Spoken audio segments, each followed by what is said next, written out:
Thanks for joining me this afternoon. I want to talk to you guys about being in position and out of position. If you saw my episode on defensive player targeted, this kind of goes along with this. Now, for this example, I just talked about our defensive back, a senior who graduated 2 years ago. So his last season was 2018. And I wanted to show you kind of things that will show our kids, metrics that will show them, whether they're doing a good job or they're not doing a good job. So simply for this metrics, this rating, this column in Huddle, it is you were in the position I wanted you as a coach or you were out of the position, okay? When you're playing man coverage, it's a lot more easier as a coach to grade because I can say this kid was in the phase I wanted him, he was out of the phase.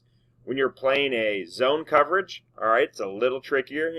Was he in the position you wanted him in the playbook or on that situation to be in? Was he out of position, okay? And then it's easy to explain to this kid. I deal with a bunch of math and science nerds, all right? So we're talking to them about, percentages, averages. So 66% of the time, that's a failing grade, or it's a D. So that's not necessarily great. Now, as you heard me before, a 60% efficiency grade will give us a good chance to win, okay? So 66% of the time, him being in phase isn't bad, all right? And better things happen for him. Now, he's a corner, and we play a lot of cover one, so these numbers are going to be really spiked because they don't have a lot of help most of the time. So we'll talk to them about the numbers, the percentages, the analytics behind everything, and then we'll go in a little deeper dive, and I'll show this kid, all right, if he wasn't graduating, he was coming back for that next season. This is off of 53 plays that he was targeted on the season. So in 10 games, this kid was getting targeted 5 times a game. So in the grand scheme of things, that's really not a lot. 53 times. Obviously, he's got to do his job every time as a corner. He's going to get picked on. But he got challenged 53 times. And in fact, I think 50 of them were pass plays. He was only involved in the run game 3 times within our scheme, or we asked him to make a play. So we'll show him, okay, 66% of the time when you are in the right position, our defense is 71% efficient, minus 29 yards. That's really good, okay? 29% of the time, okay, when you're in the right position, it is not good for our defense.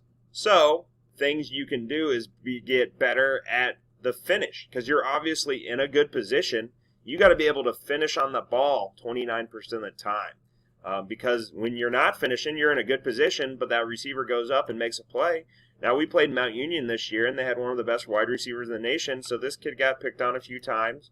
And there was games where he absolutely locked some guys down. He did a nice job. But when he was in position, 29% of the time, he didn't finish, didn't get the ball out, or that quarterback and that receiver made a heck of a play. That's going to happen as a defense. And then we'll show him, okay, 34% of the time you were out of position. That wasn't good for our defense 61% of the time. And we can go look at those plays and we can review it. 39% of the time, he probably got lucky. The quarterback had a bad throw. The receiver dropped it, all right? So we'll play that up as much as possible. When you're out of position, bad things happen, okay? And then we'll show them, hey, these were the times that a good thing happened for our defense, and they're usually bad throws, drops, or, hey, we're just getting lucky, or we're over the top of something when I wanted to be underneath of it, and it's a short throw that necessarily didn't go for a lot of yards. So we'll show that to the kid. And then the last thing we'll show him is, okay, his total efficiency. So you're efficient 60% of the time. In those times, all right, 78% of the time you were in phase. So when our defense is really good, our winning percentage grade is 60% efficient, 78% of those times you were targeted, you were in the position we needed you to be in. Okay? When we had a non-efficient play that was targeted at you, all right, 50% of the time you were in the right position. So it kind of shows this kid, okay, when I'm in the right position, better things happen, all right, for our defense, all right? Not necessarily me. Obviously, this is a rating where it's showing him just being attacked. But when you're in position, we're really good, okay? When there's been bad things that have happened to our defense because you were targeted, 52% of the time you were out of position, okay? So we'll use that metrics to get our kids to understand, and it's pretty simple. You just, you have your defensive back coach go in, out of phase. If you were going to do linebackers, I'd have your linebacker, he owns the B gap.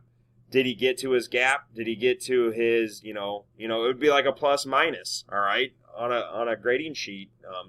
Was he in, all right, the right position, or was he out of the right position? When he got to the tackle, to the contact point, was he in position, or was he out of position to make that tackle? And is he doing what you're teaching? So I think this is a easy way, all right, that you can use some analytics with grading to show some kids. And this was really nice for us. We used this in the spring 2 years ago.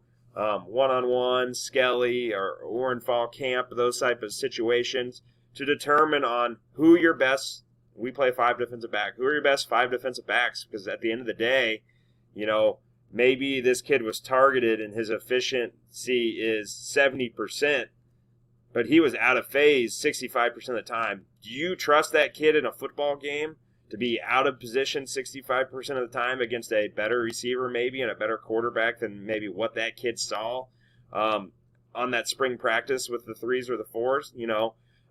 I want the kid that's going to be in the right position, obviously, that's going to be able to finish. But I think these statistics also tell us, how you can practice with that kid. This kid, to me, all right, he's in phase a good amount of the time. We need to work more finishing with him. A kid that is out of phase, you need to work about being in the right position, to be in phase, be in the right position, and then go from there. Because in my mind, a defensive back doesn't get targeted if he's in a pretty good position. That quarterback generally will try to go a different direction unless he's thrown it to his guy and they think that you're the fish, okay? When you're out of position as a defensive back, you're going to get picked on. So the more you're going to get picked on and the better they are, it is not going to be a good outcome for your team. Thanks again for tuning in. If you have any questions, let me know. Have a great weekend.